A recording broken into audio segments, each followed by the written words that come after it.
Bonjour, bienvenue, je m'apprête à faire l'horoscope pour 2020 pour ceux qui seront sous le signe de la justice, de la lame de la justice évidemment.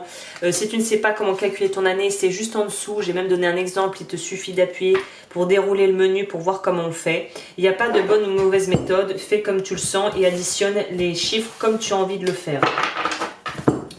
Alors je fais ma petite tambouille comme d'hab et je t'explique tout.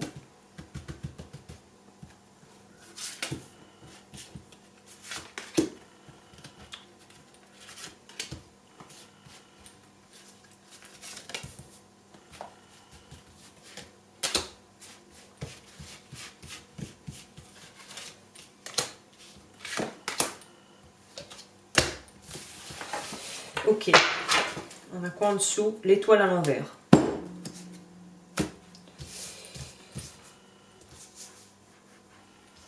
Il me reste le dahlia à mettre et c'est bon.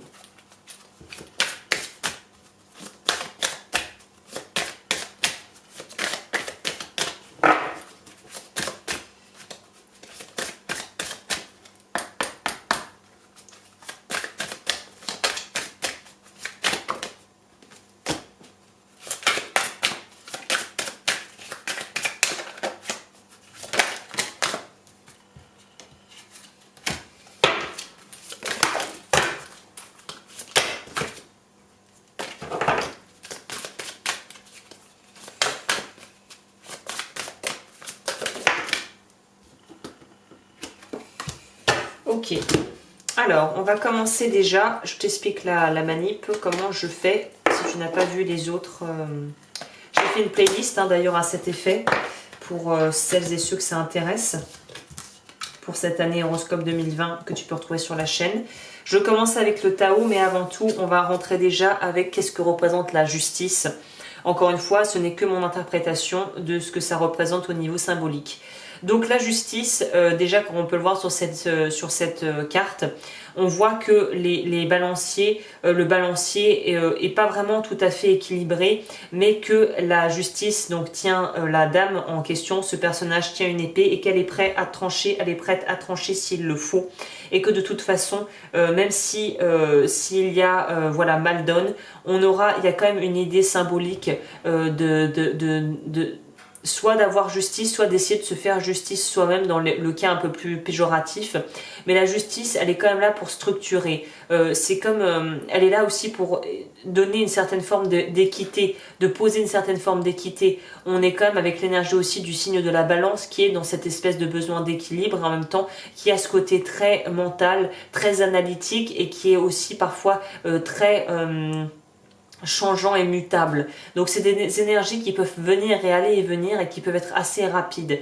Les aspects un peu plus négatifs, on va dire entre guillemets, de la justice, c'est l'aspect d'être manqué de responsabilité, manqué d'honnêteté et de pas être juste envers les autres. Il y a aussi cette idée de vouloir faire justice soi-même, comme je le disais, qui pourrait être problématique. On va voir ce que le tirage nous dit, mais en tout cas à vouloir se faire justice soi-même et à vouloir parfois aider des gens qui ne veulent pas de notre aide. En fait, on crée entre gros guillemets, du mauvais karma, puisqu'en fait, lorsque tu veux prêter de l'aide ou voilà que tu veux avoir le beau rôle dans des situations en pensant bien faire, parfois en fait, tu joues et tu influes dans la vie d'autres personnes alors que ce n'est pas ta responsabilité et que quelque part tu t'attribues un droit qui n'est pas le tien.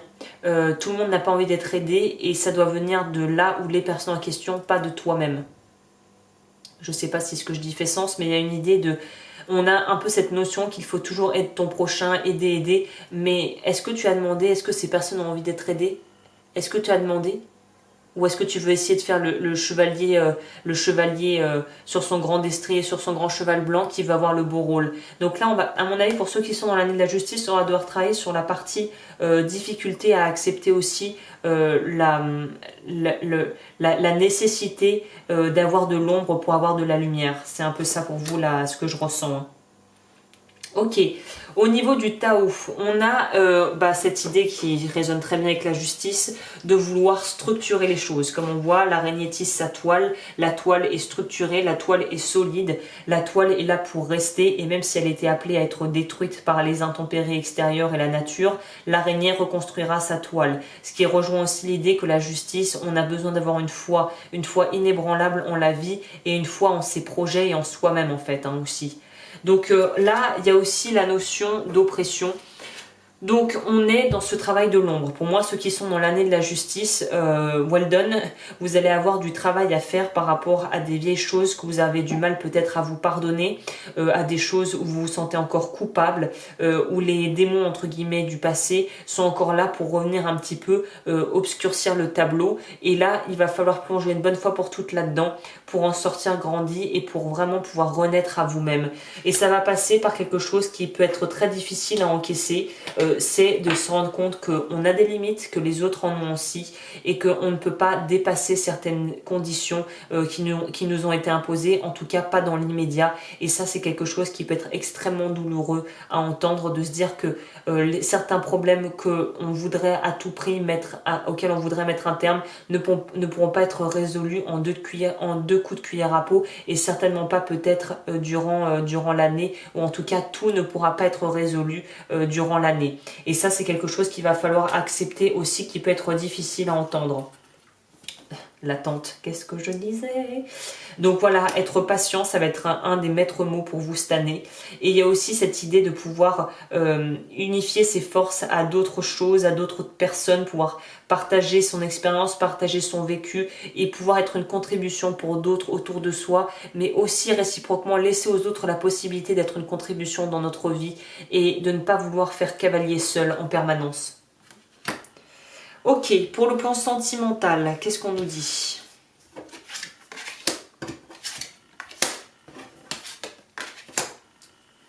On a le pape à l'envers, déjà. Donc on a le pape à l'envers, donc il va falloir briser, on va avoir du mal à briser certains donc déjà contrats de mariage par exemple, si divorce il y a cette année pour vous, mais il y a aussi cette idée de devoir avoir une nouvelle approche, d'avoir une difficulté à casser le moule. Il va vraiment, vous allez être poussé cette année à casser vos croyances par rapport à ce que représente l'amour, à ce que représente le couple. Même je pousserai plus, vu qu'on est dans quelque chose de justice, d'officiel avec le pape en plus. On nous dit qu'il est peut-être temps de voir les choses sous un autre angle, d'avoir une autre approche. Qu'est-ce que le mariage signifie pour toi? Qu'est-ce que ça représente l'engagement pour toi? Faut-il être marié pour s'engager? Est-ce que tu veux faire le mariage pour faire plaisir à la personne avec qui tu es, pour faire plaisir à ta famille, pour faire comme tout le monde? Est-ce que c'est ce que tu veux réellement toi? Et réciproquement, si tu es avec quelqu'un qui ne souhaite pas de prime abord ou qui te dit qu'il n'a absolument aucune envie de se marier ou de s'engager, toi si tu as envie de t'engager, qu'est-ce qu'on fait? Parce que c'est bien beau de dire au début, oh, on verra plus tard, mais si la personne dès le départ t'annonce ta couleur, qu'elle ne souhaite pas d'engagement de cet aspect, de cet acabit, est-ce que tu veux être avec quelqu'un qui ne pourra jamais t'apporter ce que tu désires? Il y a des vraies remises en question à faire à ce niveau, au niveau sentimental pour vous. Avec le 8, donc le 8 d'épée, on est dans une restriction et une certaine forme d'impuissance. Donc l'impuissance, à mon avis, pourrait revêtir cet aspect, comme je le mentionnais en donnant mon exemple, d'être avec quelqu'un qui, au final, qu'on peut aimer de tout notre cœur, mais qui n'a pas du tout la même vision de la vie que nous, et qui va nous obliger à sacrifier une partie de nous-mêmes, à nous couper d'une partie de nous-mêmes pour lui faire plaisir. Et réciproquement, si c'est ça que tu imposes à la personne avec qui tu es de manière volontaire ou involontaire, directe ou inconsciente, ça va forcément mener à justement une forme d'injustice qui va être ressentie de ta part ou de la part de la personne en question, puisque tu l'empêches d'être elle-même et du coup, de par le même fait, tu t'empêches d'être toi-même. Tout est lié là. Donc pour les gens en couple, il y a des grosses remises en question qui vont être faites. Il y a peut-être des divorces qui vont être scellés pour les personnes qui ont déjà entamé des procédures.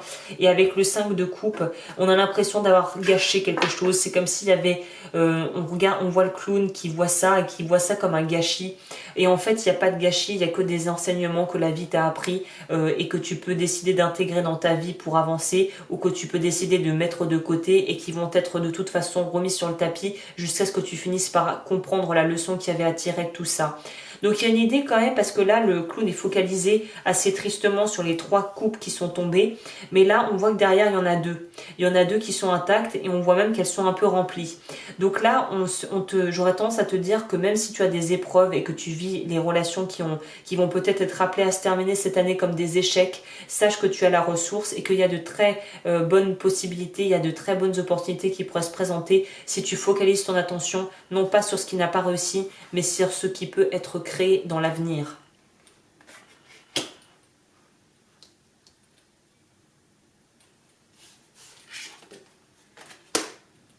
Trésor caché, se refermer sur soi-même. Bien géré. Alors, il y en a qui vont rencontrer quelqu'un, soit à l'étranger, soit quelqu'un d'origine étrangère, ou en tout cas, il y a vraiment une idée de pouvoir concrétiser des choses, mais il y a besoin de prendre d'abord un petit peu de recul. On va voir ce que nous dit l'oursin. Il faut savoir garder ses sentiments pour soi et les exprimer le moment venu et lorsque l'on est sûr de soi et de la personne avec qui l'on sort. Tout secret doit être bien gardé et divulgué à bon escient au risque de provoquer des dommages irréparables. Donc là, on revient sur ce que je disais, avant de vraiment vouloir s'engager, on n'est pas dans refouler ce qu'on ressent, hein, c'est pas ça le propos, mais on est dans l'idée de si on doit faire sa déclaration à quelqu'un, si on veut se marier notamment, sois sûr de la personne qui est en face, quoi, et sois sûr de tes vrais désirs à toi. Là, il y a vraiment besoin de prendre le temps de la réflexion pour tout ce qui est en rapport aux grosses prises de décision, même légales au niveau du cœur. Le peloton, on nous dit que bonne entente dans le couple pour faire face à tous les problèmes, les difficultés et les petits conflits. Oui, c'est ça. Et les petits conflits s'aplanissent d'eux-mêmes. Donc, pour les personnes qui auront des problèmes d'ordre de communication, évidemment, communication encore une fois. Mais c'est ça, on te demande de... Il ne faut pas que tu donnes l'impression à ton partenaire ou que ton partenaire ou ta partenaire te donne l'impression d'avoir à sacrifier une partie de toi-même. Ça va être un gros challenge, ça, ce côté, pouvoir réussir à démêler le vrai du faux et à pouvoir dire l'essentiel et faire abstraction de toutes les choses qui n'ont aucune vraie valeur tangible sur le long terme, tu vois. Et le palmier, on nous dit que si l'on fréquente une personne depuis un moment, un mariage est en vue avec un beau voyage de noces ou bien une rencontre, on rencontrera quelqu'un lors d'un séjour étranger. Le mariage ressort énormément, mais pour des gens, il y aura de belles découvertes, de bonnes surprises. Pour d'autres, ne vous mariez pas si c'est pas ce que vous voulez vraiment au fond de vous. Si vous le faites pour vous faire plaisir à quelqu'un, ça peut mener vers des choses assez catastrophiques. Là, ne prenez pas ça à la légère.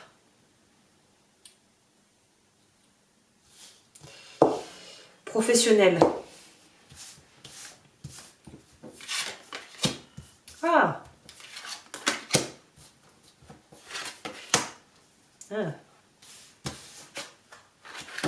Ok. Alors, professionnellement parlant, il se pourrait que le professionnel soit lié au personnel si tu travailles avec la personne avec qui tu vis ou avec la personne que tu pourrais rencontrer, que tu rencontrerais à travers ton travail. Attention à ce que le... Pourquoi je dis attention? Oui, parce que je dis quand même pas mal de cartes qui sont retournées. Donc il y a quand même cette idée, on est dans les coupes. Donc c'est étonnant parce qu'on dirait que votre vie sentimentale va être très liée ou va vraiment impacter fortement votre vie professionnelle. Donc au niveau professionnel, argent, projet, hein, c'est à mettre un peu dans le même panier là. J'ai voulu faire quelque chose de synthétique. Avec les amoureux, on est quand même dans cette idée de partenariat ou de dualité aussi dans un autre sens. Ça pourrait être vu comme ça. Donc il y a un vrai besoin de trouver un équilibre au travail et ça se fera par une connaissance et une sagesse que tu vas acquérir ou que tu es en train d'acquérir sur le fait d'être vraiment dans le feu de l'action et de faire toutes les choses que tu as à faire. Pour moi, il y a une espèce d'envie de donner, mais on ne s'autorise pas à donner. Je ne sais pas pourquoi j'ai ce ressenti. Je pense parce que c'est le 6 de coupe qui sort comme ça. Et le 6 de coupe, c'est encore cette idée de résister au changement et d'avoir des attentes peut-être qui sont un peu irréalistes par rapport au travail.